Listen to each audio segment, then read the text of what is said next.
comme je dis souvent à ma compagne, je dis voilà, ma première femme, c'est la musique. Ah ouais, non, je lui dis ça, je lui dis ça dans quel sens? C'est pas dans le sens de ma carrière, c'est dans le sens où la passion que j'ai pour la musique, c'est ce qui m'a sauvé la vie, donc c'est quelque chose qui partira jamais. Ça veut dire qu'il faut me prendre avec ça. Ça veut pas dire que je ferai passer ça avant tout, mais ça veut dire que c'est là, tu vois, et que ça va pas partir en fait. Si je dis à ma femme, le football passe à... Ah, t'es foutu, toi. Non, mais- Que l'ennemi s'éloigne, que toutes mes sœurs me rejoignent, que l'ennemi s'éloigne. Viens crier family energy, family, family energy, family energy, family energy. Moi, j'ai vu, elles y vont avec les dents. Hein. Ok. Et quand c'est leur... Mais tu verras que généralement, elles, quand elles te déposent une requête, un dossier, c'est carré. C'est plutôt chez les hommes où tu vas trouver un peu des trucs. Parfois, tu te dis, bon, là, il a un peu négligé son bail ou quoi. Les gars freestyle. Mais les femmes, en tout cas, c'est carré de chez carré. Et quand elles plaident, elles y vont. Hein. Oh là là là là là. Non, elles se mangent le nez. C'est pas évident. Franchement, ouais. Mais après, je pense aussi que c'est bon, le monde dans lequel on est, qui quand même, je suis vraiment pas dans le discours woke et tout ça, mais c'est vrai qu'on est quand même dans une... Tu n'aimes pas d'ailleurs le discours. Ouais. On est dans une société quand même patriarcale, tu vois, Ouais. d'hommes, tu vois. Et donc c'est vrai que les femmes, pour arriver à un certain degré, à un certain statut social, elles doivent faire plus. Tu vois. Carrément. Donc elles ont un degré d'exigence déjà avec elles-mêmes qui est déjà un cran plus que nous Ouais, ici, ouais. qu'on se le dise, tu vois. Ouais, clairement. Et ça se ressent dans le travail à certains égards, tu vois. Moi-même, quand on était à l'université, quand tu vois comment est-ce qu'une étudiante, elle prépare son cours et comment nous, on prépare... Des fois, je dis, on est quand même pas des gens sérieux, tu vois. Mais c'est réel. Non, c'est réel. C'est réel, tu vois. Ouais, Des fois, c'est je me réel. dis, Non, tu vois, non. on est là et tout, on travaille et tout, mais tu vois, des fois, on est là, on dit, ah ouais, Ouais. bon, voilà. Elle, non, tu vois, elle, Jusqu'au tout bout, est, hein. tu vois, il y a des couleurs Ouais, ouais. partout, tout est structuré, tout. Et même toi, tu dis, ah, c'est bien, mais pourquoi est-ce que moi, je le fais pas, tu vois. Ouais. Tu vois, donc Mais je pense c'est- que c'est une motivation intrinsèque. Hein. Ouais. C'est un peu comme on le voit même dans notre communauté, tu vois. En tant que Noir, en tant que Congolais, moi je vois beaucoup de filles qui aspirent à des diplômes d'études supérieures comparés aux garçons, C'est tu vrai. vois. Parce que je pense qu'elles sont dans une condition où elles ont compris qu'il y a certaines portes qui ne s'ouvriront que quand- si ouais. elles atteignent ce niveau d'exigence-là, tu vois. Tandis que tant que nous, femme. voilà, en tant que Carrément, femme, tandis que nous, tu vois, on va essayer de trouver des circonstances, on va nuancer, on va dire, ouais, mais voilà, je suis quand même homme, je veux quand même réussir à m'en sortir. Ouais. Elles savent que là, si je me mets pas ce niveau d'exigence-là, c'est mort. On va pas me permettre d'atteindre ce niveau-là. Donc, je pense que cette motivation intrinsèque-là, elle fait que elles vont aller chercher des distinctions, elles vont aller trimer, elles vont être beaucoup plus rapides dans les choix qu'elles vont faire concernant leurs années d'études. Là où nous, tu vas voir, il y a des gars, ils vont vivoter. On pense qu'on a le temps, mais au final, on voit que ce temps, il file. Carrément. Et puis moi, depuis que je sais pas, mais depuis que j'ai eu 30 ans, j'ai l'impression que le temps, il passe trop vite. Et quand je me projette, je me dis, waouh, donc normalement, si j'arrive à ce niveau-là, ou dans mes projets, je serai proche des 40 ans, en fait. Tu vois, donc là, tu te rends compte que non, le temps, c'est vraiment le truc le plus précieux qu'on a. Il ne faut pas le gaspiller. Ah, clairement. On parlait de droit tout à l'heure. Toi, tu te considères plus comme un juriste, comme un basketteur ou comme un artiste au final? Ou est-ce que pour toi, tu es les trois? Waouh, ça c'est une colle, ça. J'attendais pas, j'avais anticipé. Je pense que dans ma personnalité, il y a les trois aspects. Parce que j'aurais pas fait la musique que je fais si j'avais pas fait des études de droit, et je serais pas le juriste que je suis si j'avais pas fait de musique. Ok. Donc je pense que c'est vraiment à un moment donné, voilà, on te dit souvent tu dois faire un choix, ou bien tu es juriste, ou bien tu es artiste, ou bien tu es sportif, tu vois. Ouais. Le seul choix que j'ai fait, c'est de pas rester sportif parce que je pouvais pas tout faire à un niveau que je trouve moi qualitatif, tu vois.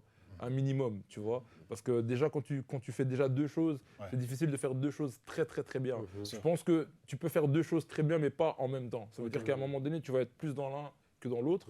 Et moi, c'est le choix que j'ai fait de ne pas faire de choix entre la musique et ma carrière de juriste. Parce que, en fait, paradoxalement, tu sais quoi, je trouve ça que c'est hyper méga complémentaire. Ouais. Les gens, oui, parce qu'en fait, Jérémy, il est là. Quand tu vas signer en maison de disque, qu'est-ce que tu signes? Tu signes un contrat. Un contrat, c'est quoi? C'est du droit. Tu vois ce que je veux dire? Et en fait, moi, ça m'a toujours paru super logique, que ce soit dans le sport ou dans la musique, que bah, en fait, si tu n'as pas des bases juridiques, tu pars déjà, pour moi personnellement, avec peut-être un petit coup de retard, parce que bah, tu dois quand même signer un engagement qui va te permettre d'être rémunéré. Donc, moi, dans ma tête, être juriste et faire du... Pour moi, en fait, même tous les artistes devraient avoir une formation À juridique. fond. Ah ouais. Tu vois ce que je veux dire? Tellement, pour moi, c'est poussé. Donc, moi, quand tout le monde me disait, mais non, ça n'a aucun sens, bah, j'ai dit, bah, non, pour moi, ça a totalement du sens. Ok. Donc, c'est pour ça que, pour moi, oui, ça fait partie des deux. On m'a dit que tu es fan des Lakers. T'es un joueur. Je pointe personne du doigt. C'est qui ton joueur préféré? De tous les temps ou bien des lecteurs actuels? Alors, on va dire tous les temps. Ouais, paix à son âme, hein, Kobe. Hein, tu vois, je pense que Kobe, il a inspiré plus d'une. Je crois qu'il a inspiré des sportifs, mais déjà en dehors même du basket. Je pense qu'il a inspiré des gens dans leur vie de tous les jours, en dehors même du sport. C'est cette autodiscipline, cette résilience, tu vois, envers et contre tout, je pense, qui m'a permis, hein, clairement, moi aujourd'hui, de finir mes études et d'être. Ah ouais? Bah oui, clairement, parce que quand tu es face à l'adversité, tu as deux choix. Soit ben, tu y fais face, soit tu t'abandonnes et tu la fouilles.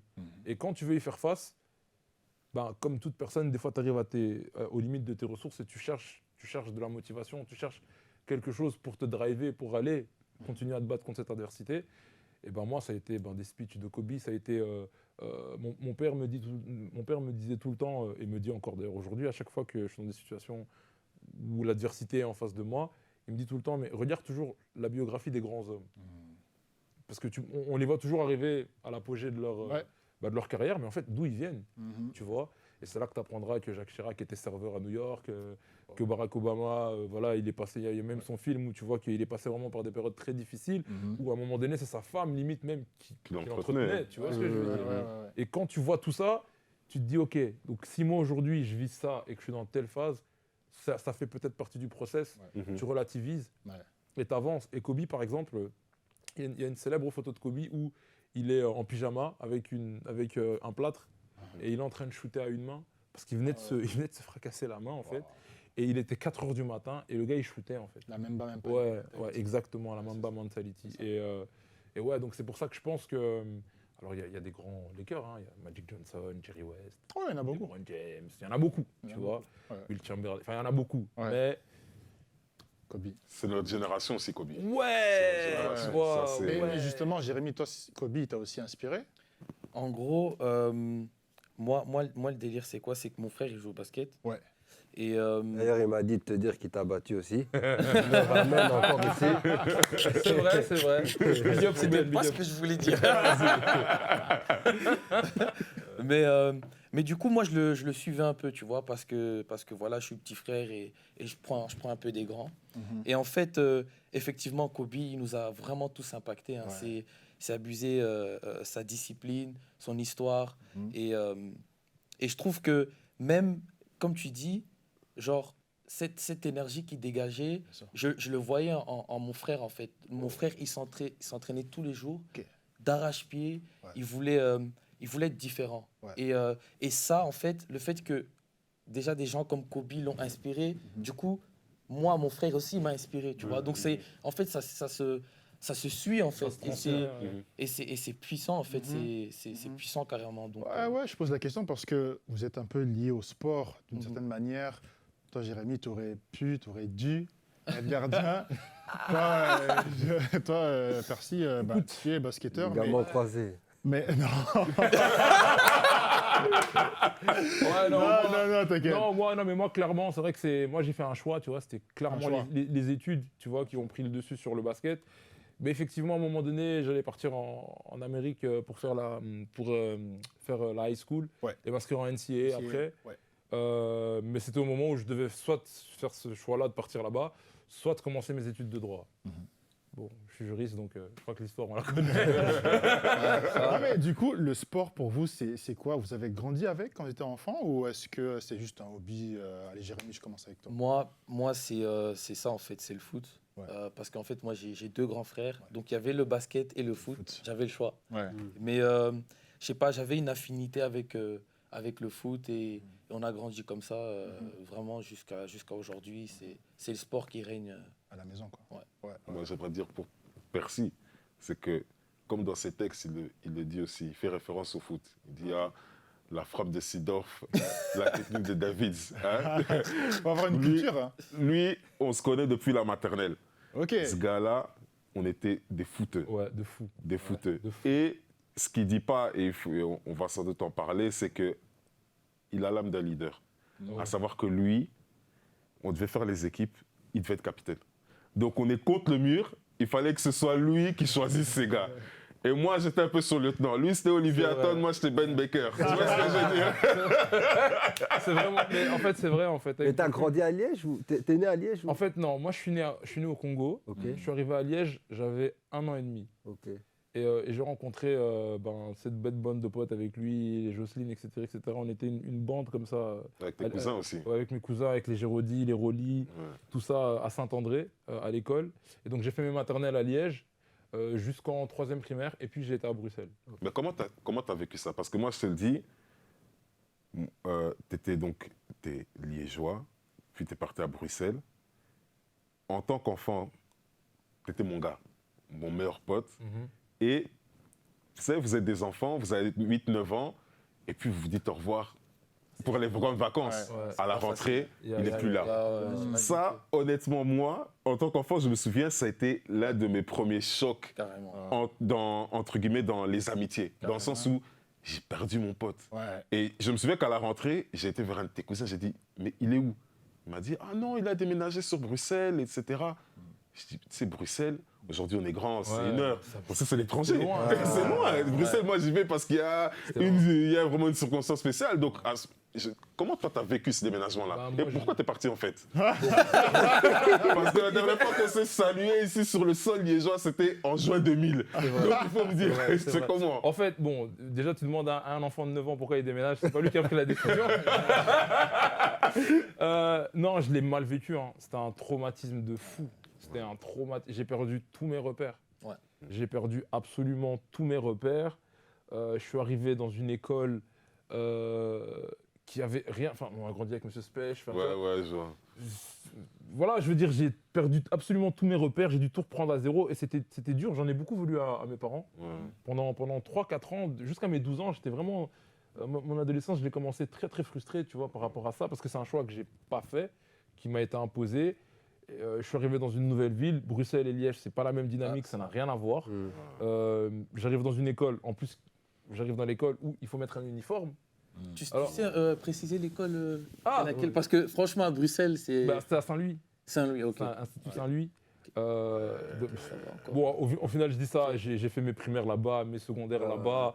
T'as moi, fini là-bas, quoi. J'ai eu mon diplôme universitaire là-bas. Je suis un produit de Saint-Louis, donc ça va, vous avez réussi votre coup. Indépendamment de ça, c'est vrai que ça a été très traumatisant. Je l'ai mal vécu parce que je suis arrivé dans une classe. Déjà, j'arrive, on me dit que je dois mettre un uniforme. Je comprends pas, je dis, mais on est dans quel délire? Alors que pour vous donner le délire, en primaire, nous, notre prof, il mettait de la musique en classe. Voilà. Ce qui fait que nous, on faisait cours avec de la musique, de la variété française. Ouais. Donc moi, par exemple, en termes de musique, pour parler de musique, moi, j'ai mes 2 sources musicales à la base. C'est la musique congolaise et la variété. Parce que notre prof, il nous faisait cours avec de la musique. Et donc, même nous, pour nous punir quand on faisait un peu chambard, c'était « Ok, ben là, pas de musique ». Pas de musique. Ouais. Ah ouais, Tu c'est ça, Ah, quoi. à ce point-là. Ouais, Et ça te prenait vraiment. Ah ouais, moi, clairement. Tu vois, je pense que nous, à l'époque, je veux dire, des Alain Souchon, Charles Aznavour, Morane, Ah ouais, tout ça, Charles c'est... Moi, Morane, quand elle est décédée, Ça nous a touchés. ça m'a fait Sérieux? mal. Ouais. Moi, ça m'a Ouais. rappelé justement notre époque où on mettait ça en fond sonore. Donc lui, quand il dit l'uniforme, c'est un changement Bah d'ambiance ouais, dingue. c'était rien à voir. Bon, et parenthèse, c'est aussi de là que vient. Aujourd'hui, je fais de la musique aussi, mais ça part aussi de ce genre de choses. Hein. C'est parce qu'en fait, on a vraiment baigné dans un truc. Et ce qu'il faut savoir, c'est que nous, de la maternelle quasiment au début de la primaire, en fait, on était des classes qui évoluaient ensemble. Donc c'est pour ça que la rupture, elle a été brutale. Ça veut dire, t'imagines, t'es avec ton gars depuis 5 ans, et vous êtes des enfants, et plus rien. Genre, en plus, il n'y avait pas Internet, il n'y avait rien. Enfin, C'est ça, il n'y avait genre, pas de téléphone, il n'y avait pas moyen de rien. se. Rien. Enfin, Tu tu vois pars, tu pars. Moi, quoi. je les ai revus 10 ans après Ouais, c'est ou ça. 12 ans après. Ah oui. Et c'était vraiment brutal et c'était dur, quoi. J'étais dans ma Imagine. classe. J'arrive dans une classe. Eux aussi, c'est un groupe qui a grandi ensemble. Donc, tu arrives aussi dans un nouveau groupe. Donc, tu es le nouveau. Donc, Donc tout le monde te teste un peu.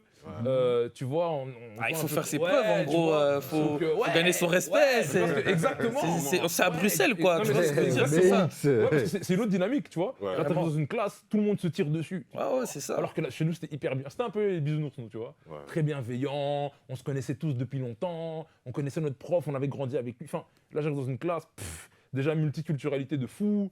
Tu vois, il y a des Turcs, des Arabes, des Noirs, des Polonais, tu vois. Ok, tout le monde se tire dessus. C'était assez brutal, tu vois. Et c'est vrai que les 2 premières années, elles ont été difficiles. Après, bon, avec du recul, j'aurais pas été à Bruxelles. Je pense qu'en termes d'opportunités et d'ouverture aussi, peut-être culturelle, j'aurais peut-être pas la même ouverture culturelle que j'ai aujourd'hui. Ça a été une transition, une des premières transitions dans ma vie qui ont été brutales. Et ça m'a aussi fait prendre conscience, déjà à cet âge-là, que bah, tu maîtrises rien en fait. Genre, tu vois, il y a des fois, je pleurais chez moi, je me disais, mais je comprends pas. Il y a genre 2 mois, j'étais avec mes potes, on jouait au foot, on passait notre vie à jouer au foot. On faisait que ça, on jouait au foot. Et là, ils doivent se demander comment je suis arrivé au basket. C'est la question que je me posais, mais bon, j'allais attendre. Ça comme une trahison, mon frère. J'ai vu ça comme une trahison. Ouais. J'ai dit, qu'est-ce que ça vendu? Déjà, il quitte Liège, va à BX, il change de sport. C'est quoi ça? Non, moi, non, à l'époque, je me rappelle quand il y avait l'Euro 2000 ou la Coupe du Monde 98. Mais nous, on avait les maillots, on avait les. Enfin, tu vois, moi, j'étais vraiment fouteux de fou. C'est pour ça que je parle de Seedorf et d'Edgar Davids, parce que moi, j'étais un fan de l'équipe hollandaise à l'époque, quand j'étais petit, avec les Kluivert, etc. Et ouais, donc tu vois, t'es avec tes potes, tu joues au foot, tu te retrouves dans une classe, tu mets un uniforme, la classe s'appelle les Schtroumpfs. Enfin, tu comprends rien, quoi, tu vois. Et effectivement, ouais, tu dois te réadapter, tu dois prendre tes marques.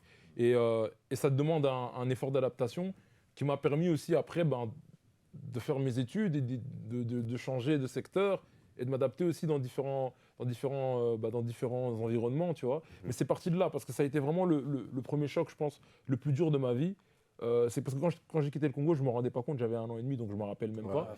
Mais là, quand tu as 8-9 ans, et que tu es bien, que tu connais bien ta ville, que tu as tes habitudes, que tu as grandi là, que tu as appris à rouler à vélo là, que tu as appris le foot là, que ta famille est là, parce que j'ai beaucoup de cousins ici aussi, c'est comme il disait, et que j'arrive à Bruxelles et il n'y a personne, tu vois. Ouais, carrément. C'était chaud.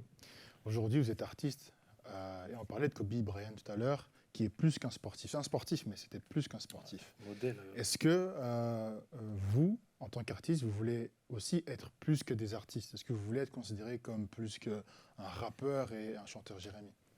En fait, c'est une bonne question. C'est une bonne question. Je pense que d'office, c'est important d'être l'exemple d'une personne. Ouais. Après, c'est un combat en fait. Pourquoi?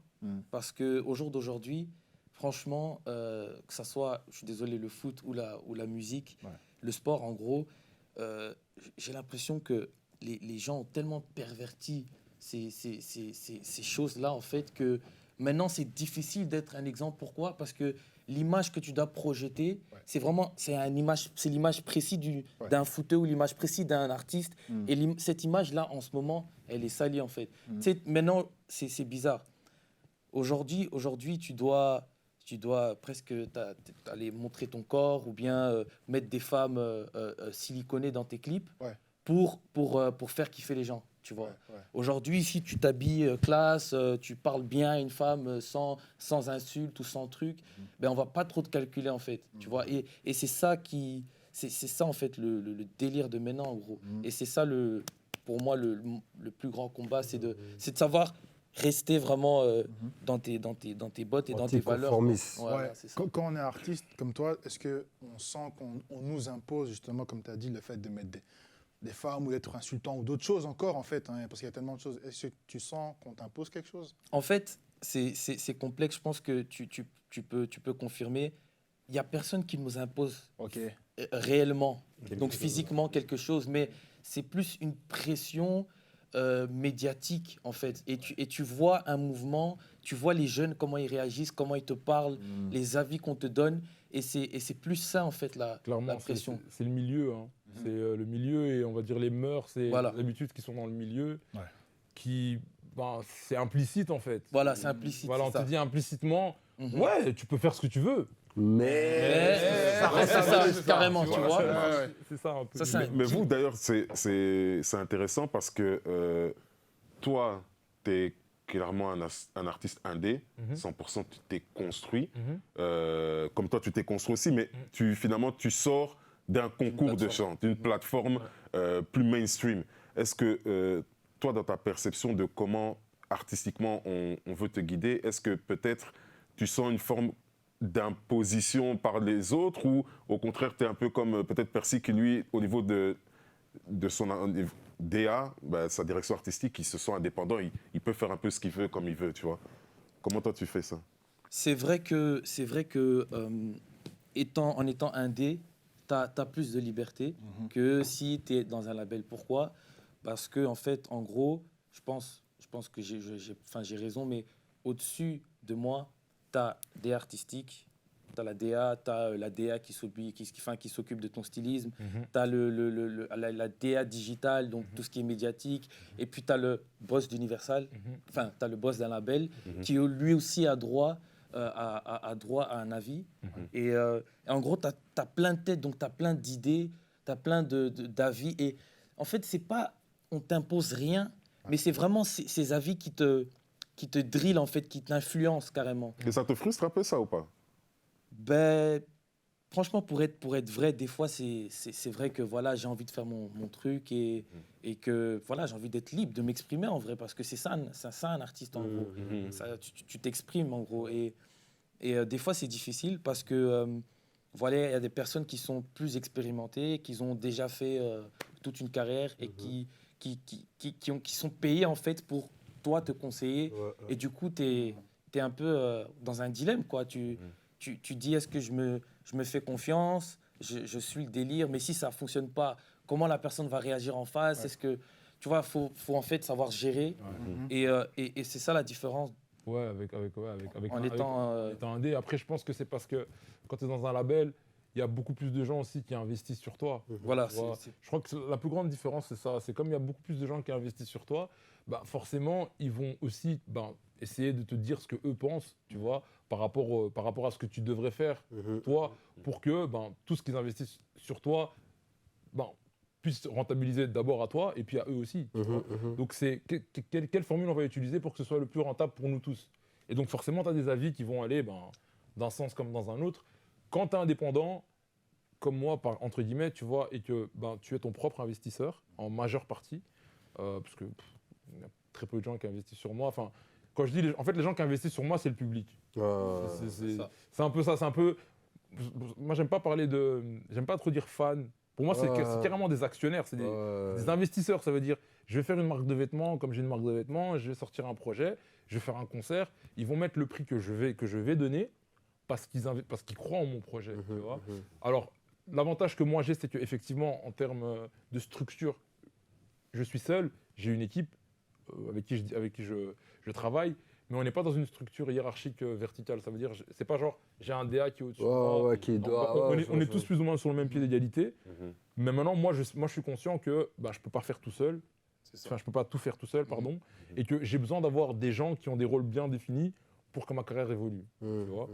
Et je pense effectivement que peut-être la seule différence, c'est comme il n'y a pas autant de gens qui investissent sur moi, il y a peut-être moins d'avis, entre guillemets, qui rôdent autour de moi. Et moi, je peux avoir, personnellement, dans ma direction artistique personnelle, c'est justement là où moi, j'ai un petit peu... Parce que, bon, il faut savoir que Jérémy et moi, on n'est pas dans le même créneau. Jérémy, c'est un chanteur. Moi, je suis un rappeur. Et les rappeurs, déjà, vous voyez déjà les codes qu'il y a dans notre milieu, dans notre environnement à nous, ne sont pas les mêmes que les codes qu'il y a chez les chanteurs, déjà. Donc ça veut dire que, et en plus, parce qu'on discute ici, on est 5 hommes noirs dans cette pièce, donc en plus on est noirs. Donc ça veut dire que même au niveau de l'image qu'on va dégager, il y a des codes aussi implicites dans la tête des gens, déjà. T'es un artiste noir, donc tu dois faire ceci ou faire cela. Et ça, ouais, tu vois, et ça, par exemple, moi, dans ma musique, c'est quelque chose pour laquelle j'ai clairement lutté, dans le sens où j'ai eu un ancien blaze avant, j'ai changé de blaze Parce qu'en fait, dans ce que je faisais avant, je me rendais compte que j'étais drivé justement par tous ces codes dans lesquels, au fait, à un moment donné, je me suis dit, mais je me reconnais pas là-dedans. Tu vois, c'est pas moi, c'est ce qu'on aimerait que je fasse, mais mais c'est pas ce que moi j'ai envie de faire. Donc j'ai changé de blase, changé d'équipe et j'ai changé complètement de direction artistique. Et là, ben, voilà, moi j'essaye d'avoir une musique qui est le plus proche de moi. Maintenant, il faut toujours savoir qu'il y a toujours un écart entre l'image que tu as de l'artiste et la personne. Parce que tu vois, dans notre vie privée, on a des choses que les gens publiquement ne voient pas. Donc c'est vrai que tu peux pas. Ça peut être proche, mais c'est jamais exactement la même chose, tu vois. Et on peut faire un lien aussi avec le sport, je pense, dans le sens où. exactement. Voilà. Ouais. Non, mais et même par rapport à ce que tu disais, Jérémy, au fait que tu as plusieurs personnes au-dessus de toi. Toi, tu as un coach, Ouais, tu as t'as un directeur, sportif, t'as un président, et il y a t'as un t'as un préparateur physique, Je pense même dans le sport, c'est C'est plus, pire. Ouais, ça m'a l'air même plus pire. surveillé, Ouais. t'es plus surveillé comme ça, c'est vraiment ça à m'a la l'air lettre, pire, quoi. Mais comment toi, Paulo, tu fais pour trouver ta place au milieu de tout ça et imposer ta personne, ou du moins te faire en sorte que tu te retrouves en tant que personne et en tant que joueur au milieu de tous ces avis-là? Le pire, c'est qu'on te compare carrément, enfin. Ouais. On part tes C'est ça performances. qui. C'est ça, en fait. Récemment, je parlais avec un gars avec qui on jouait à Leyton, Orient, et on parlait de football et tout ça. Il dit, hey, Polo, mais tu vois, c'est ce que je disais, moi, j'aurais pu peut-être faire ci, ça. Il me dit, mais d'un côté, tu as toujours voulu aussi jouer comme toi, tu voulais, tu vois. Donc, dans mon jeu, j'ai quand même voulu essayer de jouer comme moi, je voulais. Même si des fois, bah, on te fait, comme tu as dit, on te fait penser bah, que tu dois faire plus ça, tu dois faire plus ça, parce que c'est comme ça que tu vas jouer ou pas, tu vois. Mais après, si tu m'as pris ici, c'est par rapport à mes qualités, tu vois. Et donc, et tantôt, on avait on avait un tournage avec Réginald Goreux qui est au Standard actuellement, et il disait que, par exemple, il y a un joueur, on le prend pour ça, et il faut faire en sorte qu'on lui rappelle qu'on t'a pris pour ça, et essayer d'apporter quelque chose, mais pas lui enlever ses trucs, tu vois. Et donc, moi, c'est ce que j'essaie de faire, c'est que, ok, tu peux m'apprendre quelque chose, mais ça, c'est moi, tu vois, et tu m'as pris pour ça. Donc ça, si je fais pas ça, ben, je ne saurais pas jouer, tu vois. Donc j'essaye quand même de faire ce qui est ma qualité. Et après, ben, s'il y a des choses à améliorer, oui, je suis preneur, mais n'essaye pas de changer mon jeu, tu vois. Et des fois, je pense que là où ça ne s'est pas bien passé, c'est parce que certains, des fois, voulaient faire quelque chose d'autre de moi. Et moi, je n'étais pas très d'accord, quoi, tu vois. Cédric, tu parlais tout à l'heure de concours de chant. Forcément, qui dit concours de chant, Jérémy, The Voice, forcément, tu as gagné The Voice. Qu'est-ce qui a changé humainement en toi? Souvent, on demande qu'est-ce qui a changé du coup dans ta vie, mais pas dans ta vie, mais en toi, en tant qu'homme, qu'est-ce qui a changé depuis que tu as gagné? Ben, clairement, en fait, moi, The Voice, ça m'a beaucoup changé. Pourquoi? Avant The Voice, franchement, j'étais un mec genre lambda, mon foot. J'étais blessé à ce moment-là, avant de commencer The Voice. Donc j'étais vraiment en mode, vas-y, je récupère, je me soigne. Normal, je faisais rien de spécial. Une vie normale, quoi. Mais le jour où je suis rentré à The Voice, et même pas sans gagner, mais vraiment la première fois où je suis parti sur scène, j'ai vu, ça a vraiment fait un switch dans ma tête, en fait. Là, j'ai vu, en fait, on va appeler ça le monde des grands, tu vois. Et j'ai remarqué que, en fait, pour évoluer, faut être en mode, faut écouter, faut comprendre la situation, genre en mode, tu regardes ce qui se passe, tu vois. Parce que, comment t'expliquer? Je comprenais pas la musique, par exemple, tout simplement. Je savais pas c'était quoi la musique avant d'aller sur The Voice. Réellement, c'est quoi? Genre, pour moi, c'était chanter, tu prends un micro, tu chantes. Mais il y a plein de trucs avant chanter. Tu vois, il y a des préparations, tu dois voir un psychologue, tu dois prendre du temps avec des musiciens, tu vois, tout des trucs comme ça en mode, j'étais pas pro, tu vois. Et même, genre, dans ma vie courante, genre, avant, j'étais négligent, enfin, je veux dire, j'avais un rendez-vous, vas-y. Tu vois, et tout des trucs comme ça, en fait, j'ai l'impression que The Voice, ça m'a cadré un peu comme ça. Pourquoi c'est toi qui t'es inscrit ou comment ça s'est passé en fait? The Voice, je me suis inscrit tout seul. Vraiment, j'ai fait ma petite Comme vidéo. Ouais, comme ça, genre, vraiment, j'étais... bon, en vrai, j'étais dans une période difficile de ma vie. En gros... moi, à l'âge de 18 ans, j'ai décidé de Quitter la maison. quitter la maison pour des raisons vraiment familiales. Et en fait, j'avais fait un message à ma mère. Avant de quitter, j'ai dit, écoute, maman, moi, je vais sortir de la maison. Et le jour où je reviendrai à la maison, c'est que je serai quelqu'un d'utile pour toi. Quelqu'un d'utile dans la société. Et depuis là, je me suis promis de faire quelque chose. Et en gros, quand je suis sorti de chez moi, j'étais blessé. J'étais blessé au bras. En fait, j'avais une grosse blessure. Mon os, l'os de mon coude était sorti. Donc, mon bras était vraiment à l'arrière. Bref, c'était des trucs de ouf.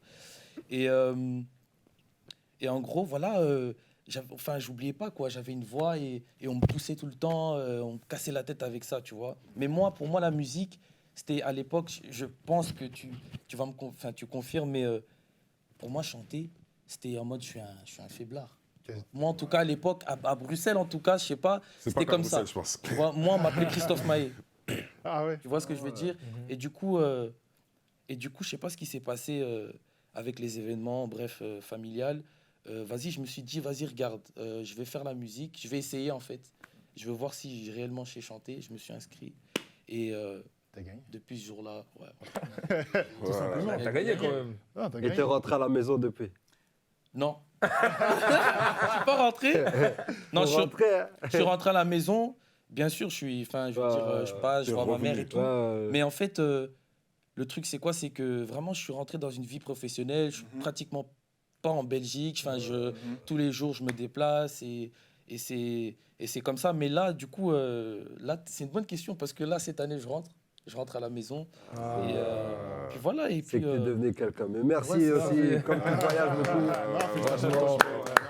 Franchement. Mais comment on gère le succès quand on gère une coupe, tu as gagné une coupe ici en Belgique. Comment on gère un concert qui s'est bien passé, des chiffres de stream qui sont balèzes, la victoire à The Voice? Parce que des fois, oui, on parle des critiques qu'on peut recevoir et c'est vrai, mais on peut aussi avoir des succès. Comment on gère ça en tant qu'humain? Les sollicitations, les compliments. Comment tu as fait toi d'abord? Le succès, franchement, personnellement, moi, comment j'ai su le gérer, c'est l'entourage que j'avais. C'est que ça, en fait. Personnellement, pour moi, parce que si j'avais pas des gars qui savaient me dire frérot, t'es mon petit, t'es Jérémy en vérité, t'es le petit con qui courait tout nu dans le salon, j'allais même m'oublier moi-même. J'allais oublier en fait mon passé. Et en fait, c'est grâce à ces gens-là en fait qui ont pu me rappeler en fait qui j'étais, me ramener à zéro en vrai, tu vois. C'est important. Et je pense que c'est comme ça qu'on puisse gérer, qu'on gère le succès. C'est de savoir, ok, t'as des gens t'as une foule de 10 000 personnes qui crient ton nom, mais après ça, tu vas rentrer à la maison et tu vas préparer pour ta maman. Tu vois, c'est des trucs comme ça en fait qui m'ont Bien sûr. discipliné, qui m'ont.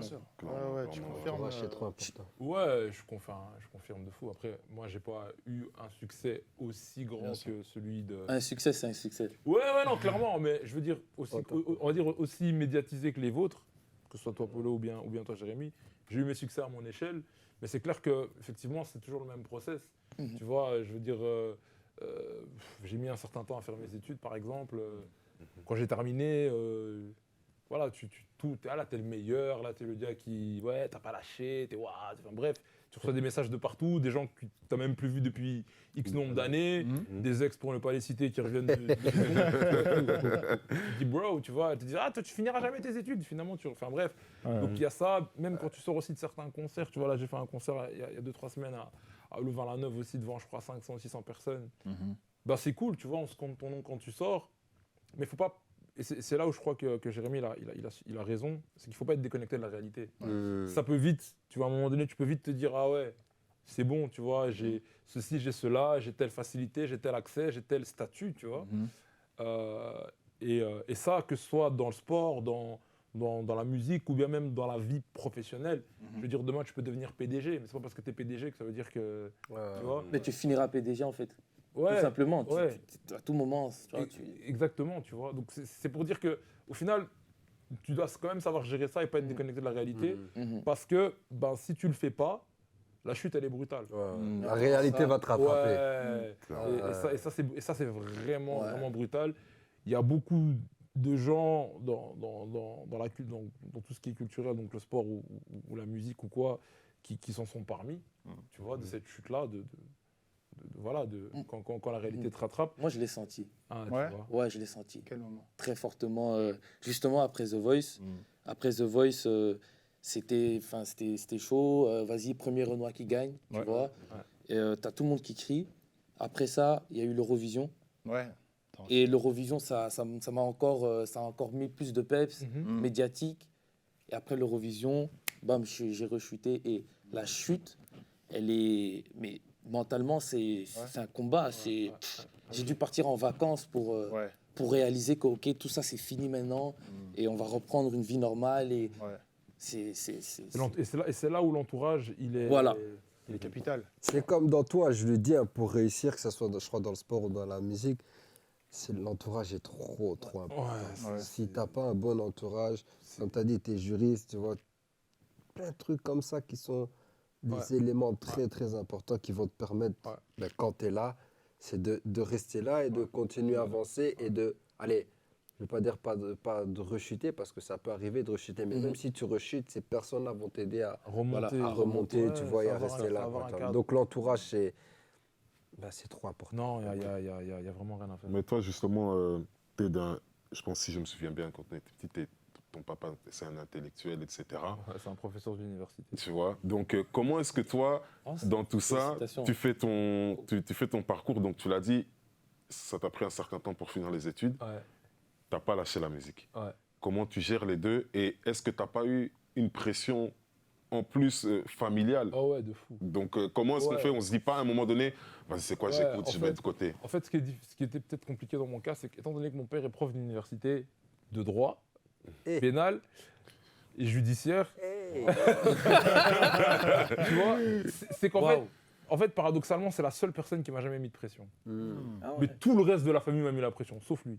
Mais à ton avis, pourquoi? Ouais, parce que tout le monde veut que tu deviennes comme ton père. Tu vois, et lui, peut-être, il sait ce que c'est. Enfin. Exactement. En fait, moi et mon père, on a une relation assez. Je suis quand même très fier de la relation. Je parle très rarement de mon père, voire jamais, mais j'ai une relation très fusionnelle avec mon père, en fait. Okay. Genre, on se comprend vraiment de fou. Je me reconnais blindé en lui, il se reconnaît beaucoup en moi.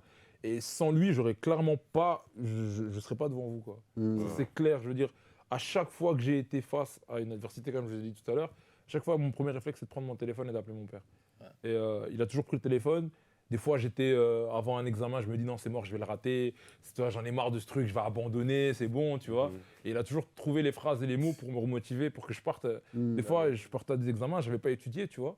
Il m'a dit, vas-y, écoute, lis. Des tips, hein, s'il y a des étudiants. Et à table des matières, reprends les parties les plus importantes, t'as 20 pages, tu pars, boum, tu fais 12. Sur de là, tu l'appelles, tu dis, mais je sais pas comment j'ai fait, j'ai réussi, tu vois. Et c'est là qu'il dit,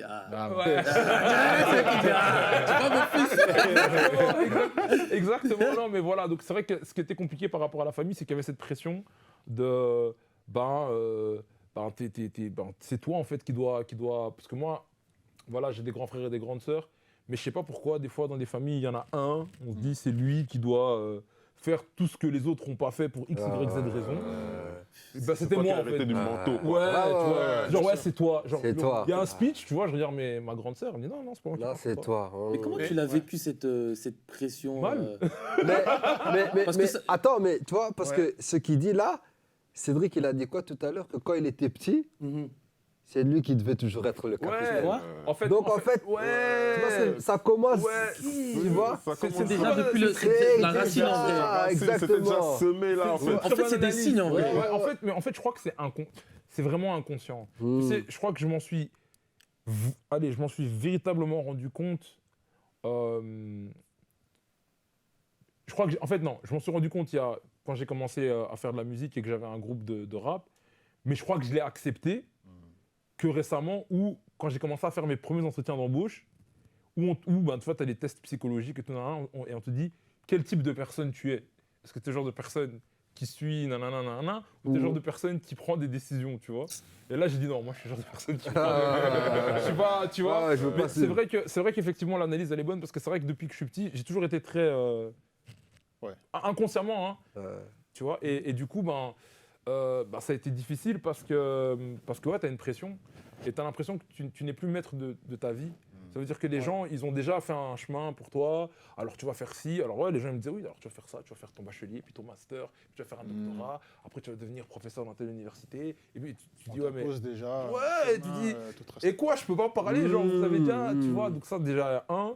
Et puis je pense aussi que c'est toujours la comparaison avec le daron, quoi. Genre tu vois, le mec, il a des prix d'excellence, des trucs, des machins.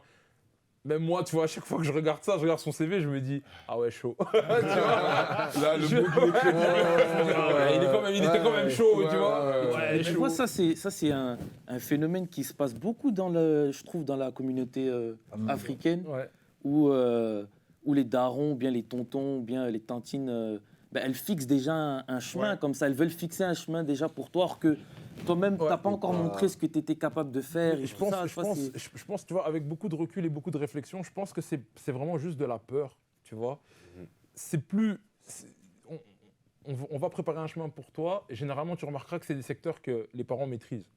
C'est les trucs où eux, ils ont été. Ouais, fais ça parce que je sais comment ça se passe et je sais que je pourrais t'aider, t'aiguiller correctement là-dedans et que tu pourras t'en sortir. Mais quand c'est un chemin, tu vois, je pense qu'ici, voilà, on a peut-être pris des chemins que nos parents, ils connaissaient pas. Surtout quand tu... Allez, moi ça va, je veux dire, mes parents, ça a été par pas une rapport au pression. foot et tout. Mais je pense que beaucoup en Afrique, quand on te dit tu veux faire de la musique ou du foot, qu'est-ce que tu fais? Tu vois ce que je veux dire? C'est pas un métier. pas... pour eux. Non, c'est pas un Non, métier. c'est- Maintenant, ça Ah, mais moi, c'était ni la musique ni le foot. Hein. Bah voilà, tu vois. C'est chaud parce que tu as fait et la musique et le foot. Ouais, justement, en fait, c'est ça le truc. C'est ça qui me. En fait, je pense que c'est ça. J'ai été têtu de ouf, quoi. Parce que moi, le daron, il voulait pas parce que à l'époque, j'étais trop mince. Il me disait, tu vas te casser les pieds, tu vas te casser tes os et tout ça. Donc, le foot, c'est mort et termine tes études. Ah, ça. Et quoi? Et la musique, non, on veut pas que tu passes à la télé, tu vas exposer, tu vas t'exposer, etc. Ouais. Et donc, c'était chaud, quoi. Tu as dû lutter contre ça, en fait. Ah, j'ai lutté de ouf. J'ai attendu que mon daron il partait au bled. Je me suis inscrit seul. J'ai demandé, il fallait un majeur parce que j'étais mineur. Ouais. J'ai appelé un grand à moi, il a signé les trucs et tout. Ouais. Pour la musique, justement, quand je me suis inscrit à The Voice, j'étais pas à la maison aussi. Donc c'était vraiment... Ouais. C'est ça. Tu vois, Moi, je dirais que c'est justement, dans tout ça, ce qui est intéressant, moi, j'ai 2 enfants en bas âge. Ce qu'on a compris avec notre femme, c'est que nos enfants, en fait, on est là pour les guider. En fait, nos enfants, entre guillemets, ils ne nous appartiennent pas. C'est un don qui nous a été fait, mais ils ont leur voie qui est déjà tracée. Et il faut comprendre dès le bas âge, en voyant leur personnalité, où est-ce que tu veux les amener. Et il faut accepter qu'il y a certaines voies, certains choix qu'ils vont faire, toi, tu ne maîtriseras pas, en fait. Tu n'as pas le contrôle sur ça et tu dois accepter de ne pas pouvoir avoir le contrôle sur ça, tu vois. Parce que si tu veux être sûr qu'ils restent dans ton spectre, tu vas les frustrer. Et à un moment donné, c'est comme ça que tu vas avoir des rébellions, tu vois. Et c'est là où toi, tu dois comprendre leur potentiel, leurs qualités et pouvoir les orienter et dire, fils, je vois que tu veux forcer avec le foot, mais moi, je te vois. Depuis que tu es petit, je vois que tu maîtrises les choses, tu es éveillé sur plein de matières, etc.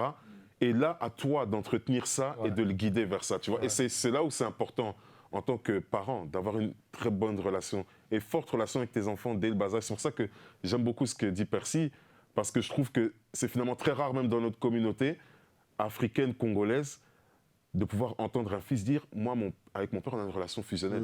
C'est très rare, parce que c'est un truc où tu vas surtout entendre peut-être vers la mère, mais on voit que ce lien entre père et fils, il est souvent rompu, ou alors il est très distant, tu vois. Et ton père, au final, c'est celui qui va juste être là pour être sûr que Tu fais pas de à la fin, bêtises. tu m'amènes, tu fais pas de bêtises, tu me déshonores pas, le bulletin il est là, ok c'est bon, fais ce que tu as à faire, tu vois. Mais là, pouvoir entendre que je l'appelais même en stress parce que juste avant j'allais passer mon examen, j'ai pas étudié. C'est quelque chose que moi j'ai pas entendu jusqu'ici. Et ça m'enseigne parce que je me dis, je veux avoir ce rapport avec mon fils.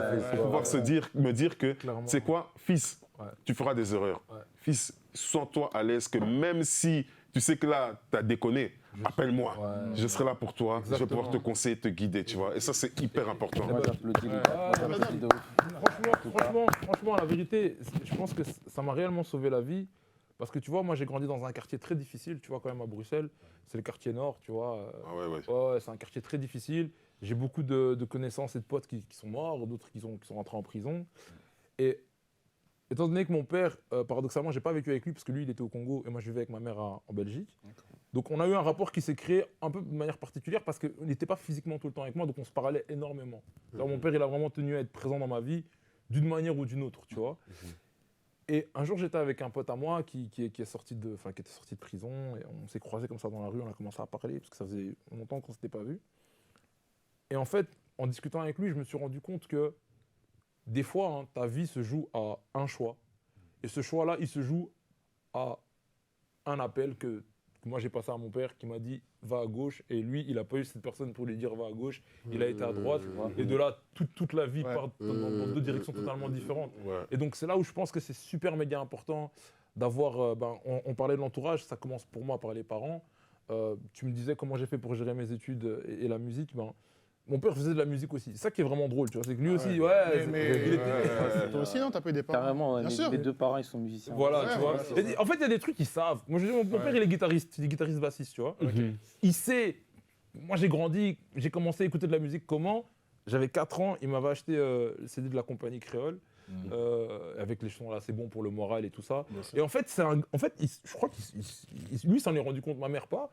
Mais il me faisait tout le temps écouter de la musique. Genre, littéralement tout le temps. En cassette, en truc. Et ma mère aussi, en fait, elle écoutait énormément de musique, tu vois. Genre, mais elle, c'était plus tout ce qui était les louanges, etc.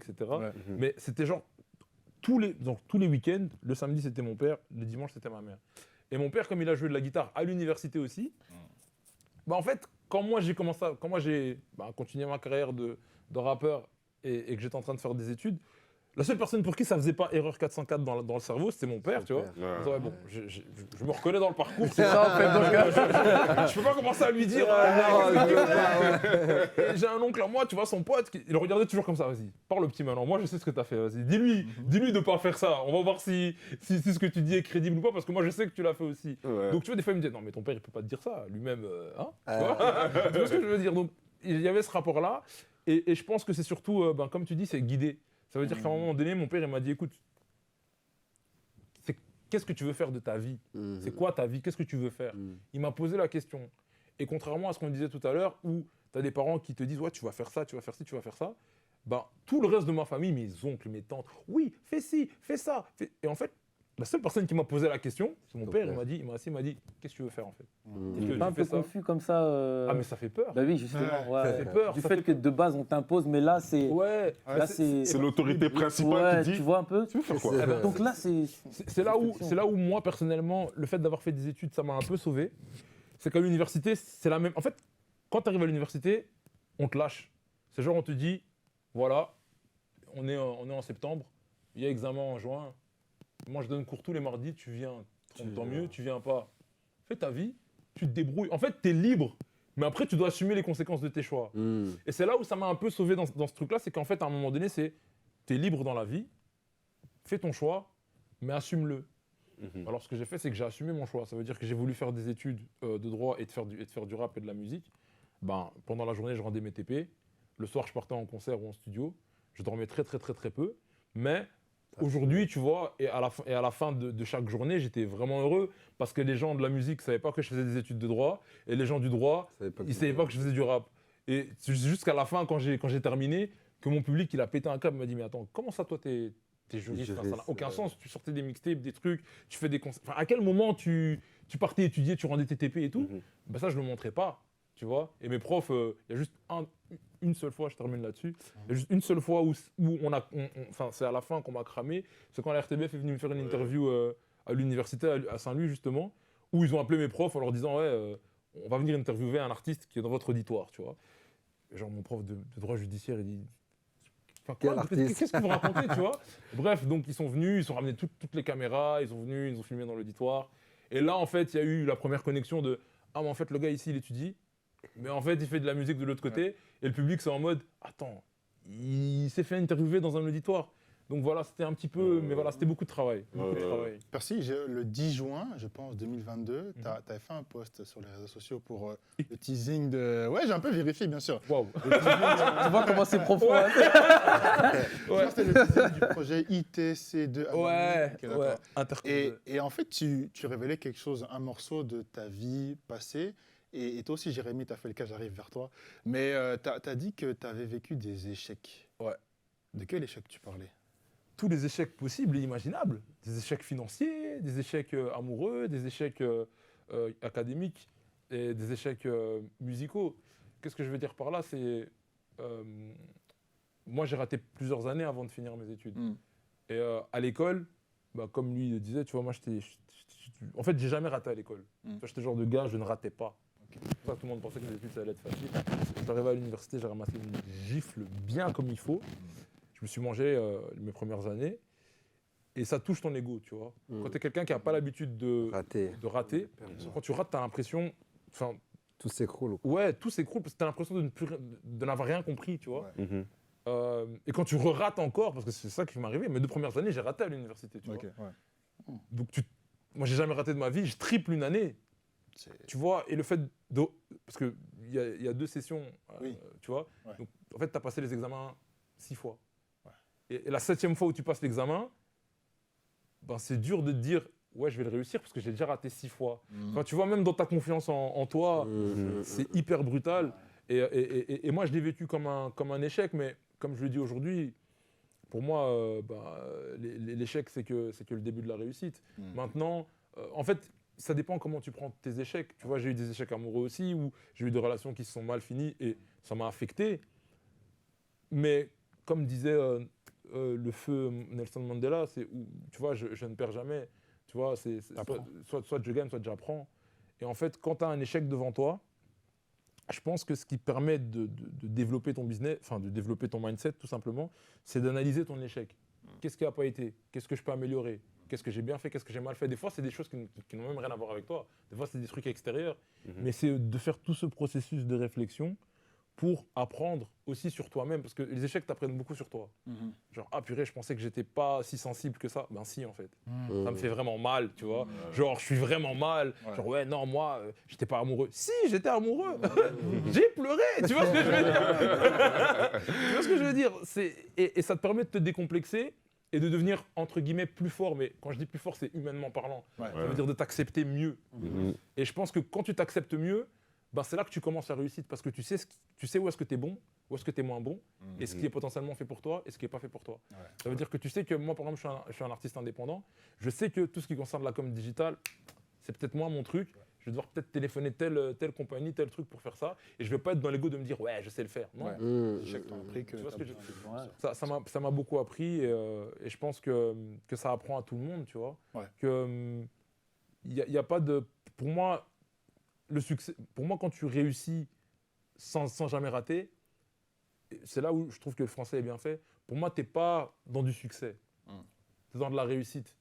Mais le succès, c'est pas la même chose. Le succès, ça part toujours, parce que le succès part d'une attitude. Ça veut dire que tu pars de quelque chose qui a été difficile. Ça veut dire Jérémy, dans quelles conditions il s'est inscrit dans The Voice. C'est pour ça que c'est un succès. C'est parce que de l'endroit où tu pars, tu as moins 100% de chances de réussir. En fait, tu as moins 0, tes chances de réussir sont 0,0000. Tu réussis. C'est ça le succès. C'est la capacité de faire abstraction de tout ce qu'il y a dans ton entourage de négatif, de prendre tout ce qu'il y a de positif pour toi et autour de toi.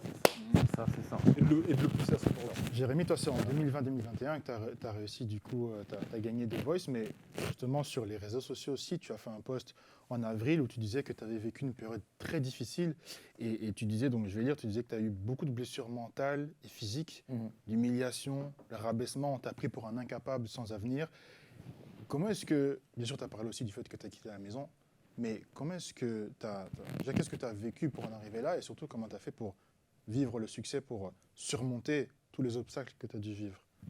Ben, en gros, c'est simple. Moi, avant, comment dire, j'avais toujours l'impression que j'étais différent.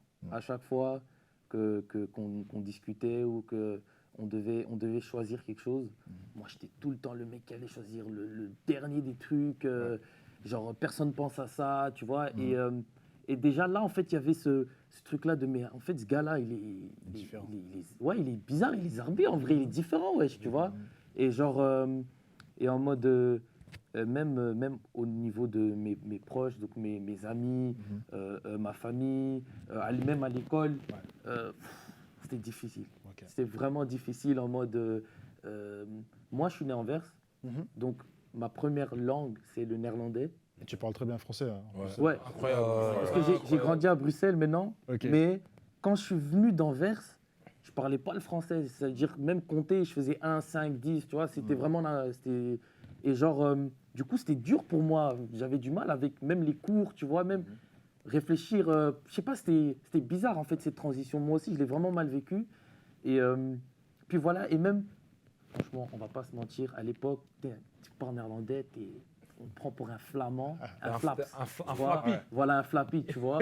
Et il y avait aussi ce truc-là, tu vois, mon T'as vécu quoi? caractère. Comme genre du c'est ça. harcèlement scolaire que t'as Voilà, vécu? ouais, carrément, Ah ouais, tu vois, ouais. c'est Ouais. flappy, vas-y, tu parles pas français avec moi, parle même pas avec moi, tu parles néerlandais, vas-y, toi, va manger tes tartines faites par, tu vois, par ta daronne, tu vois, des trucs de ouf, tu vois. Ouais. Et ça a joué avec ma confiance, tu vois, ça, c'est des blessures en mode, tu vois, et même avec mes potes, je veux dire, à un moment, je me suis retrouvé seul, totalement seul, ça veut dire, à l'école, je marchais seul, à midi, je mangeais seul, à la maison, du coup, tout ça, en fait, moi aussi, j'avais du mal à parler avec mon père, par exemple. Tu vois, moi, j'avais pas cette truc-là d'aller pleurer chez mon père, tu vois. C'était plus chez les frères, mais bon, les frères aussi, ils ont un peu leur histoire, tu vois. Bien sûr. Donc vas-y, j'étais seul à moi, tu vois. Mes darons, il n'était pas tout le temps là.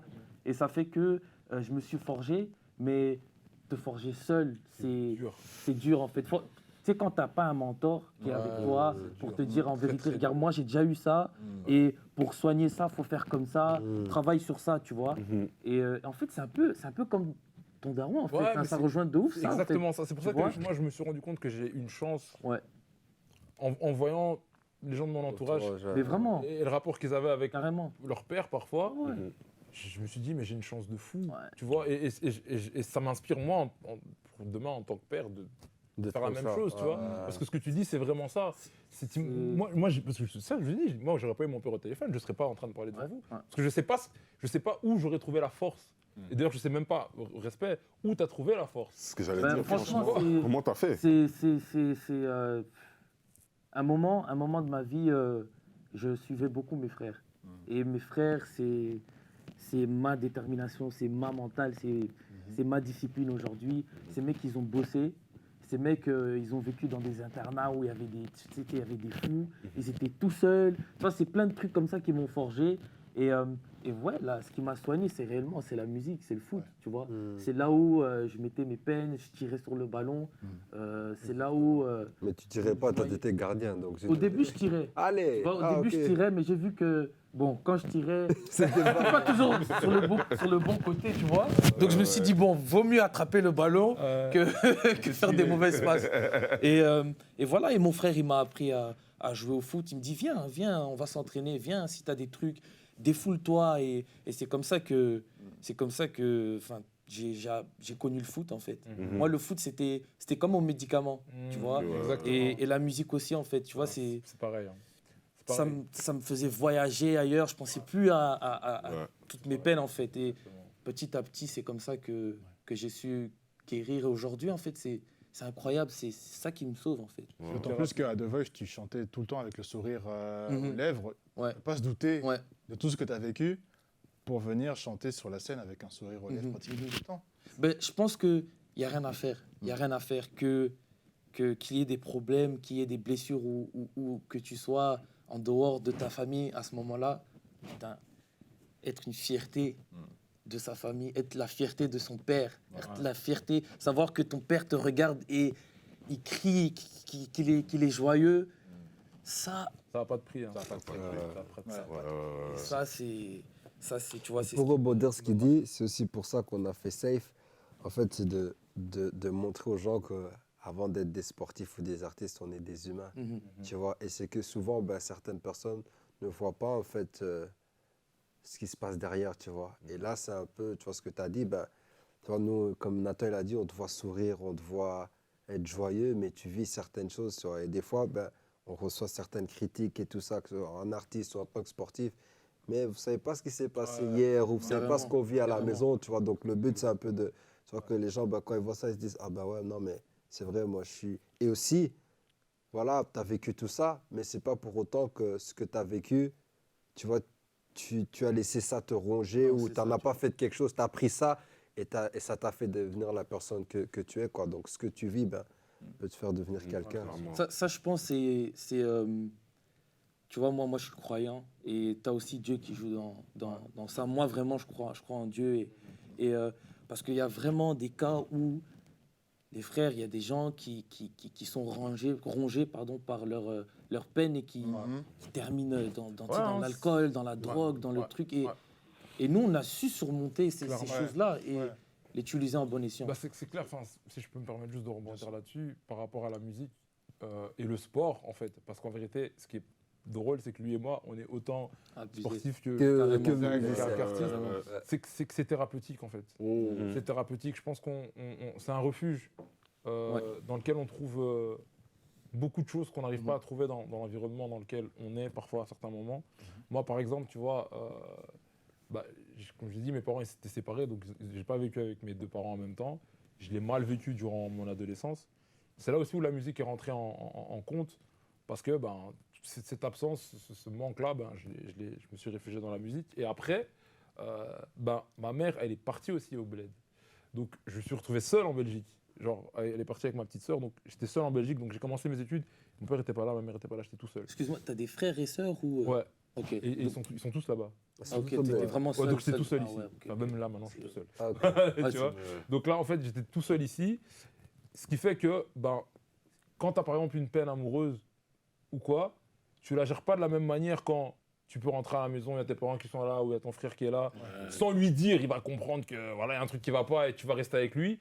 Que quand tu es tout seul, en fait. Tu vois, quand tu es tout seul, tu dois apprendre à dealer avec ça. La solitude, elle tape plus vite, plus fort que... C'est dur. Enfin, moi, je me rappelle, je crois que une des journées les plus... Parce que tu as les peines amoureuses, tu as les peines académiques, ça veut dire que quand tu rates une année, il faut savoir que moi, j'ai commencé les études aussi à un moment où il y avait les valves. Tu vois, et les valves, c'était les papiers où on affichait qui avait réussi, qui avait raté, tu vois. Et genre, tout le monde arrive, on voit ton nom, à journée. Ah, il a raté. Bon. Alors tu croises tout le monde après, ça va ouais, et toi tu vois. Mais comment tu te sentais quand tu ratais? Enfin, ouais, c'est humiliant, quoi. Moi, je me pose la question. Moi, j'ai jamais rien senti. J'ai vu, moi, moi c'est parce que j'étais conditionné à me dire que je réussissais tout le temps. Donc, t'as jamais raté. C'est ça, en Ouais, fait. et puis j'avais jamais raté. ça. Et j'étais sûr de moi, tu vois. J'étais en mode, ouais, non, moi, c'est bon, ce truc-là, il est fait pour moi. À l'école, j'ai tué. Alors que l'école, pour ceux qui nous regardent, l'école et l'université, ça n'a rien à voir. C'est deux mondes, ça n'a rien à voir. Donc, t'arrives, tu crois que, en fait, parce qu'à l'école, t'étais bon, je me suis fait ramasser. Et en plus, là, il y a les valves qui sont affichées pendant une semaine. Donc, l'université, elle est ouverte. Donc, n'importe qui peut passer. Cherche ton nom. Ah, ok, il a raté, il a réussi tel cours. Il y a tous tes points qui sont affichés. Donc, c'était difficile. Et après, tu rentres chez toi, tu es tout seul. Et tu dois retrouver la motivation de continuer, de ne pas arrêter, du courage. Et en plus de ça, si tu mixes ça avec une peine amoureuse en même temps, bon, tu vois, ouais. Et bon, des fois aussi, mes parents n'étaient pas joignables. Donc, il y a des journées où tu es seul, tu vois ce que je veux dire. Genre, c'est toi et toi. Tu dois faire à manger aussi. Comment tu as fait justement parce que ça va être... Tu as été seul et là, tu as ta carrière solo. La musique est thérapeutique. Ouais. À un moment donné, tu avais un collectif. Ouais. On revient toujours au fait que tu es un leader. Ouais. Tu avais le collectif Hype Swag qui a beaucoup tourné, qui avait quand même son succès d'estime quand même, tu vois, à l'époque. Donc, on a quand même fait l'ancienne Belgique. Tu vois, donc c'est quand même quelque chose qui n'est pas négligeable du tout, surtout à l'époque pour le hip-hop. C'est vrai. Et tu étais dans ce collectif. Sans doute qu'à un moment donné, ce collectif, quelque part, entre la solitude, les peines, tout ça, ça a pu aussi te donner peut-être cette impression d'être entouré, mais à un moment donné, le collectif s'est arrêté. Comment tu as géré? Pourquoi ça s'est arrêté? Comment tu as géré cette transition? Et le fait que, est-ce qu'à un moment donné, tu n'as pas eu peur je me retrouve encore seul cette fois. Ouais, en fait, à un moment donné, tu commences à te poser des questions. Tu te dis, bon, je quitte Liège, je suis seul. Bon, j'arrive à l'université, bon, je suis seul. Je fais un collectif, je me retrouve seul. Tu te dis, mais non, en fait, déjà, le collectif, il s'est créé malgré moi, dans le sens où moi, j'ai pas voulu créer un collectif. C'est genre, les gens qui sont venus vers moi en me disant, on veut bosser avec toi. J'avais 18 ans à l'époque, ou 19, je sais plus. Je comprenais pas. Je dis, bah ouais, mais je. Alors, il y a une personne qui vient, 2, 3, 4, 5, 6. Et en fait, tout le monde te regarde en mode, bon, on fait quoi, tu vois? Et là, tu te rends compte que, ah, ok, en fait, vous attendez que moi, je fasse un plan pour nous. Un capitaine. Ouais, tu vois. Et genre, tu te dis, ah, ok, Le mais. brassard. Ouais, tu vois, mais genre, c'était pas voulu. Mais encore une fois, je pense que c'est peut-être comme dans ma famille. Peut-être qu'ils ont vu quelque chose en moi que moi, j'ai pas vu, que moi, je captais pas encore à ce moment-là, je crois. C'est là que j'ai commencé un peu à capter ce truc-là, parce qu'au début, je le captais pas. J'étais un peu comme Jérémy, j'étais toujours le gars un peu bizarre, tu vois. Genre, tout le monde pense A, toi, tu penses D. Et tu vois, genre, tout le monde te dit, il faut pas faire des études et du droit, des études et de la musique. Toi, tu dis, ben oui, c'est logique. Enfin, tu vois, et genre, et tout le monde te regarde, genre, mais qu'est-ce qu'il raconte, tu vois. Et en fait, c'est que quand tu termines et que tu expliques ça qu'on dit, ah ouais. Ok. Ouais, en fait, c'est pas bête, tu vois. Mais il faut que tu le matérialises et que parce que là, maintenant que je le fais et que je le vis, les gens se disent, c'est possible. Mais moi, on m'a dit pendant toute ma vie que c'était impossible. Tu peux pas être conseiller juridique et faire de la musique, c'est pas possible. Tu vois. Or que là, aujourd'hui, bah, peut-être même que mon patron, il va regarder l'interview, il va se marrer avec moi demain. Tu vois ce que je veux dire? Tu vois, donc, mais c'est parce que je pense que l'avantage qu'on a dans notre génération, c'est qu'on peut casser ces codes et créer nos propres codes. Carrément. C'est la chance qu'on a et je pense que c'est pour ça que nos parents, ils se sont sacrifiés pour qu'on puisse avoir l'avenir qu'on a eu ici. Que ce soit dans les études, dans le sport, dans la musique, peu importe les opportunités qu'on a pu prendre ici, que ce soit moi qui fasse des études, que ce soit toi qui devienne un sportif de haut niveau, que ce soit toi qui puisse envoyer ton truc à The Voice et arriver directement et gagner, tu vois, et être le premier noir à gagner. Enfin, tu vois, c'est quand même des gros statements. On est là en disant. C'est ça. Tu vois, c'est quand même des trucs. C'est quelque chose de pas négligeable. Et je pense que c'est un petit peu tout ça, tu vois. Moi, au niveau de la solitude et au niveau de ce leadership, c'est vrai que, paradoxalement, quand tu es leader, tu es seul. Tu vois, parce que tu vois des choses que les gens ne voient pas, tu comprends. Et en fait, ce qui est difficile, c'est de l'accepter. Moi, ma mère, depuis que je suis petit, elle me disait toujours, parce que moi, je suis très cartésien, en fait, il y a des choses qui me paraissaient extrêmement logiques, mais qui n'étaient pas pour les autres. Et en fait, des fois, quand tu réponds de manière genre, fais ça, c'est parfois mal perçu parce que c'est genre, t'es trop arrogant, tu vois. Mais en fait, pourtant, ça te paraît juste hyper logique. Et ma mère me dit tout le temps, mais ce qui est logique pour toi n'est pas nécessairement logique pour les autres, tu vois. Et je comprenais pas quand j'étais petit, c'était frustrant. Je me dis, mais on te fait sentir un peu que c'est toi le problème. Or qu'en fait, c'est pas nécessairement que tu es le problème ou la solution. C'est juste qu'on a du mal à accepter que tu réfléchisses pas comme la plupart des gens réfléchissent ou que tu fasses les mêmes choix que la plupart des gens, tu vois. Et c'est que quand on arrive au niveau de succès qu'il y a autour de cette table, que quand tu parles, on t'écoute différemment. T'es crédible. Il faut d'abord que tu passes par toutes ces étapes-là, que tu montres que c'est possible à travers ton propre parcours pour qu'on t'écoute. Et moi, la solitude, j'ai appris à l'accepter. Et en vérité, je me suis rendu compte que, justement, grâce à la musique, j'étais jamais seul. Donc moi, en fait, je suis le genre de personne... moi, je peux pas passer une journée sans écouter de musique. Genre, je suis nerveux. J'ai déjà fait le test avec un pote. Pareil. C'est pas possible. Moi, je suis vraiment nerveux. Genre, tu vois, je vais manger. Des fois, on était en vacances avec des potes. Je partais à 4, tu vois, vous êtes tout le temps ensemble. À un moment donné, j'ai besoin de mes 20 minutes où je prends mon casque et j'écoute ma musique, tu vois. Parce que ce moment de solitude est devenu un petit peu un rituel, en fait. J'ai besoin de ça, ça me drive. Et en fait, ça me rappelle aussi brutalement que, tout ce qui se passe là, c'est cool, mais tu as la personnalité que tu as, et comme tu l'as demandé avec Hype Swag, ça peut partir demain. Mais par contre, la musique, elle partira jamais. Tu vois, c'est un rapport, on est marié à life. Comme je dis souvent à ma compagne, je dis, voilà, ma première femme, c'est la musique. Ah ouais, non, je lui dis ça, je dis ça dans quel sens? C'est pas dans le sens de ma carrière, c'est dans le sens où la passion que j'ai pour la musique, c'est ce qui m'a sauvé la vie, donc c'est quelque chose qui partira jamais.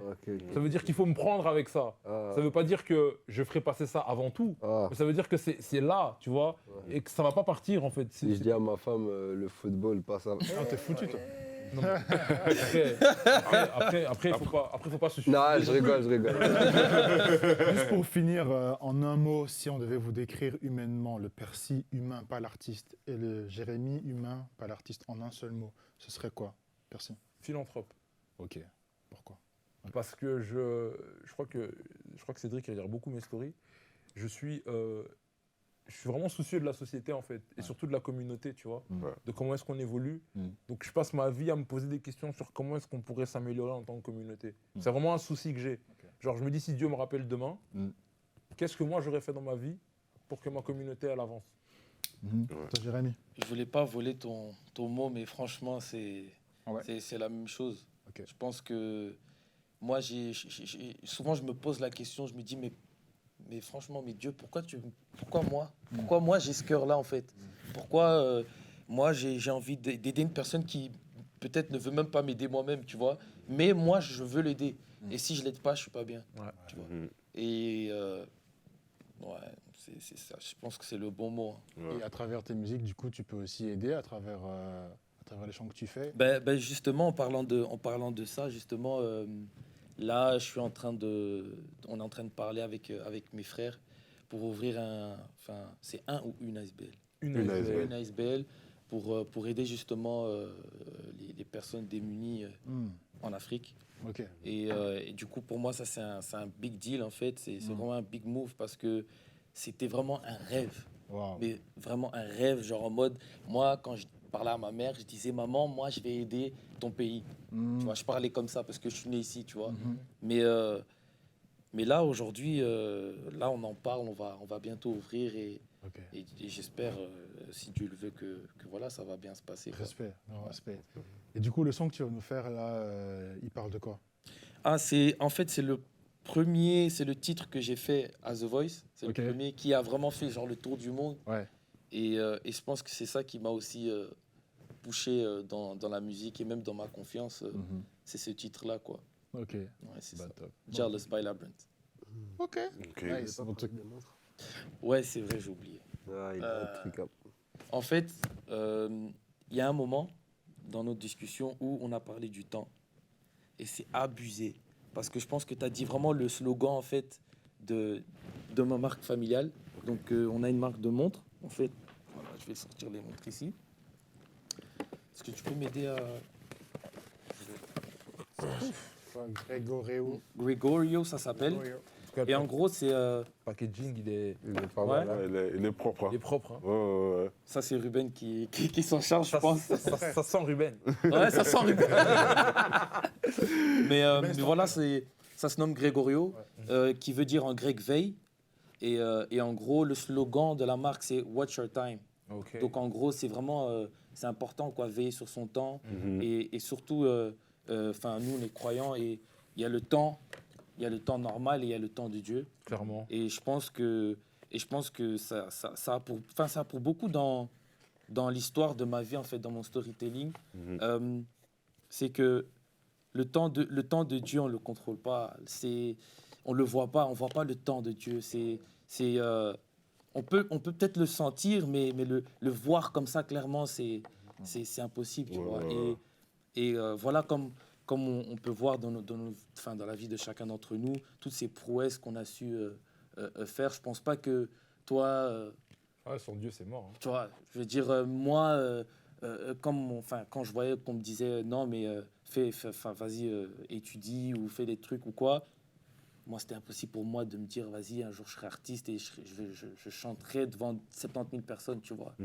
Mais voilà, étant petit, c'est bizarre, j'ai toujours prié et je disais ce que je voulais à Dieu. C'est que à Dieu que je disais ce que je voulais. Et aujourd'hui, je vis, allez, les prières se sont réalisées, quoi. Genre, je chante devant des gens, j'arrive à chanter, j'ai pu jouer au foot, tu vois. Et ça, je pense que sans Dieu, ça serait impossible. Et donc, voilà. Et du coup, tu parlais de temps. En tout cas, nous, on a vécu un très, très bon temps avec vous, Jérémy et Percy. Franchement, grand merci. D'ailleurs, Plaisir. Plaisir de partager. pardon, juste pour clôturer, je prends la montre et on va la faire gagner sur Safe. Ok, avec Ça va. plaisir en tout cas. Bah, c'est Super. super. Ça, c'est... Très introspectif. Ouais, exactement. Bon, let's go.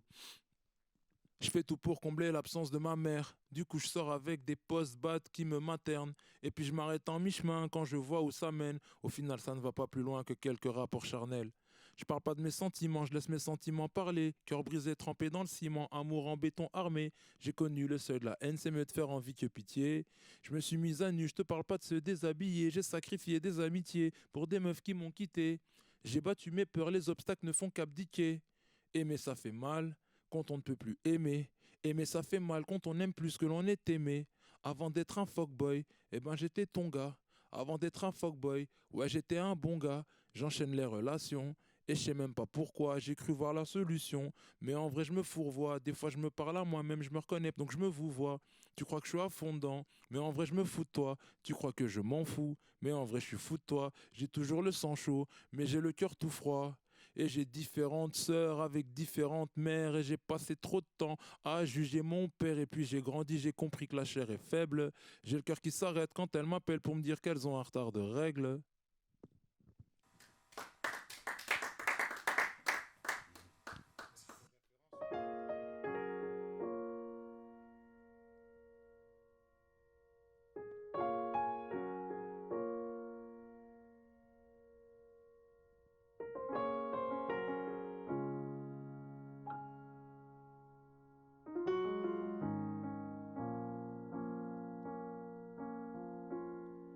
I'm jealous of the rain that falls upon your skin, and it's closer than my hands have been. Oh, I'm jealous of the rain. I'm jealous of the wind that ripples through your clothes, and it's closer than your shadow. Oh, I'm jealous of the wind, and I wish you the best of all this world could give. And I told you when you left me, there is nothing to forgive. But I always search you, come back, tell me all you found was heartbreak and misery. It's hard for me to say I'm jealous of the rain you're happy without me. I'm jealous of the night that I don't spend with you, and I'm wondering who you lay next to. Oh, I'm jealous of the night, I'm jealous of the love that wasn't here and gone for someone else to share. Oh, I'm jealous of the love, and I wish you the best of all this world could give. And I told you when you left me, there was nothing to forgive. But I always thought you'd come back and tell me all you found was heartbreak and misery. It's hard for me to say I'm jealous of the rain you're happy without me. It's hard for me to say I'm jealous of the rain. C'est un peu ça. J'ai l'impression que tu m'as ramené dans les 90s. Chanteur R&B, tout ça. comme dirait Percy, mettez de la rugby dans vos vies. Family energy.